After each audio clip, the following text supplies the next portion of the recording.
It's kind of moving. This is going to be a problem. I can tell already.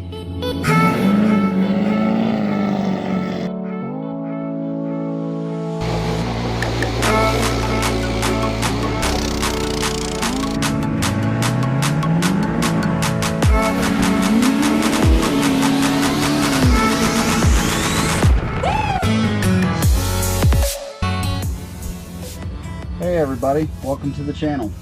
So today we're going to work on trying to figure out why the steering is so stiff.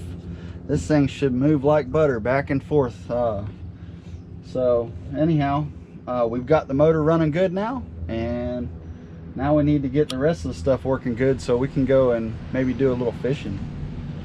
So all right, so what we're going to start off with today is we're going to remove this big bolt here, or nut here, which is just hand tight, typically is, and we have to remove this guy right here, and there's a little sweeper over here that we have to remove to get everything out.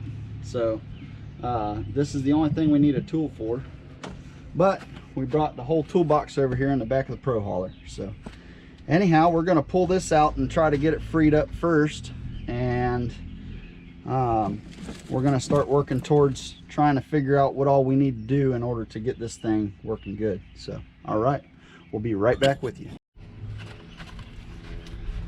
All right, so first we're going to start off by loosening up this nut right here on the bottom, which is a 9/16, and that's pretty common.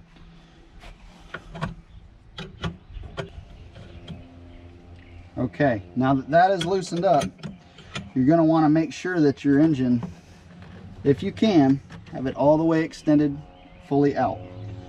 Okay, and then I usually just put the same wrench in there and just pop that on out and put the nut right back on it.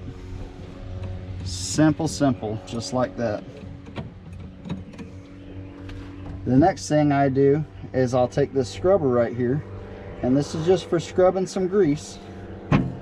Okay, and we're going to pull this scrubber and just thread it right on off, and it looks like there's still some pretty good wet grease in there, and the O-ring still looks really good. Dirty, but it's good.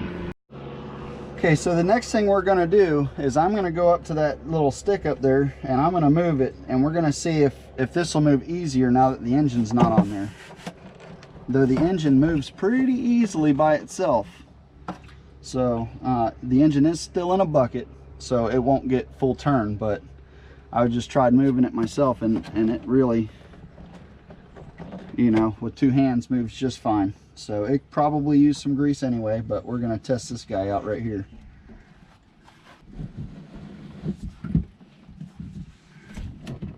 Wow.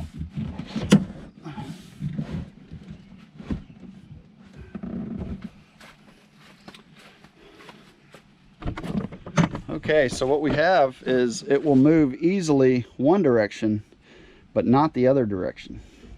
So I don't know if this cable is going to be salvageable or not, because it should have a plastic coating in there, and that is probably going bad.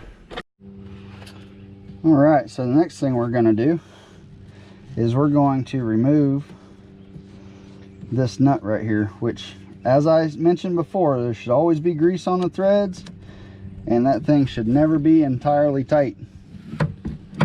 Oh, I'm sorry, we have to make this as short as possible, so I'm going to do that.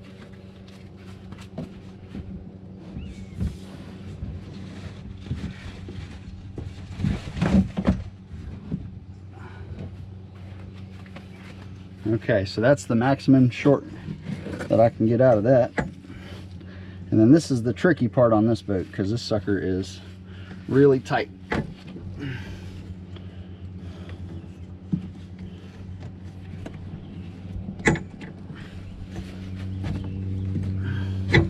There we go. And we got it. Okay, so this gives me the availability that I can go ahead and just measure this thing so we can replace it, because it's not working as freely as I would like. And I've already salvaged this thing like 4 times with soaking oil in it. So it's pretty well done. Well, it looks like we got a little more work cut out for us than we thought on the steering. So I'm gonna work on it. I'm gonna try to get it working just the way it is. Don't really have a good place to film it, so I'll just have to explain to you what I'm doing. But yeah, we'll get that done. So anyhow, all right, well, I'm gonna figure something out or try to find this cable, because it turns out it's not a Teleflex cable. So I'm gonna get online and do a little research, and I will be back when we get back on it. All right, well, here we are again. So as you can see, I've got my little contraption here, a little oil soaking in. Hopefully that'll rejuvenate some of the grease. This thing, that stupid cable is over $200 without even shipped. It's a specialty cable, so we're gonna try to rejuvenate it because I can't do it right now. So anyhow, we're gonna see if we can make this work, and I'm gonna put a grease fitting on the box. I read on a forum that a lot of people are putting grease fittings on the boxes, and it's making the cables last forever. So that way, if I do have to buy a cable, you got it. It's already gonna be able to be greased and everything else, and we won't have any problems. So all right, well, we have everything is put back together now.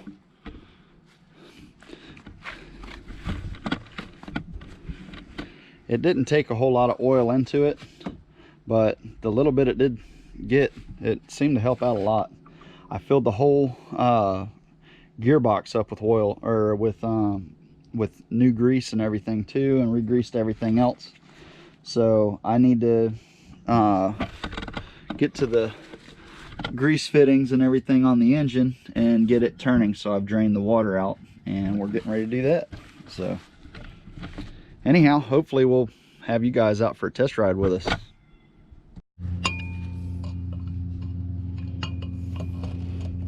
All right, so now we're just going to change out this prop real quick. It usually goes pretty quick. Oh, I have to put it in gear.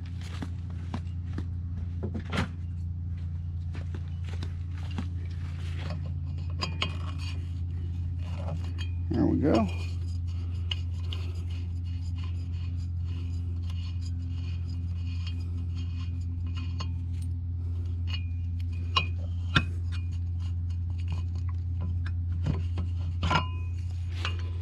All right, the shaft's still nice and greasy, and the thrust washer stayed on.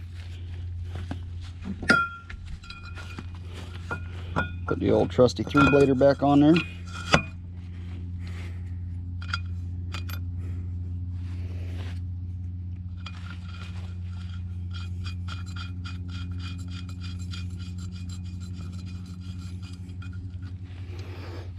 Let's see here.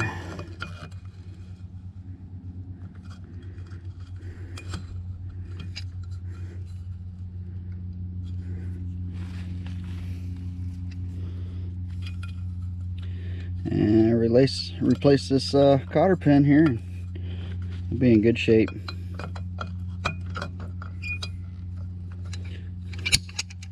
I just grab that sucker right there, just the one leg, and bend it on out.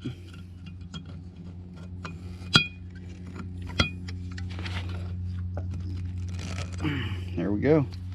Finished product. All right, guys. Well, we're at the boat ramp.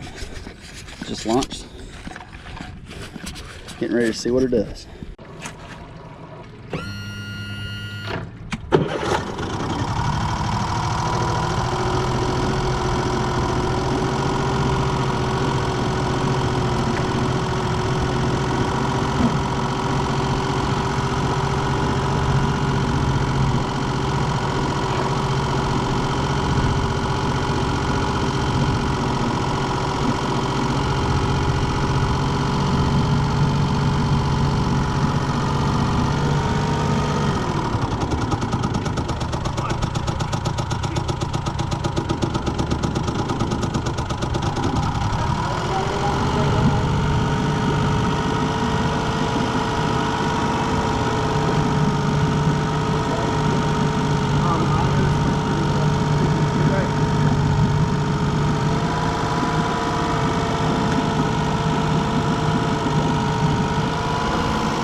Well, as you guys have seen by now, that was a big fat fail. So I'm not sure what happened. It ran pretty good here at the house. So I'm not sure what happened. It just decided that it was gonna not run good. The only difference is that I now have the air box on it. So I'm gonna put it back in the bucket of water here, and I'm gonna take the cowling back off, take the air box back off, and see if it'll run better without it. That's all I can really do. So, all right, I'll be right back and I'll let you know what happened. All right, guys, take two.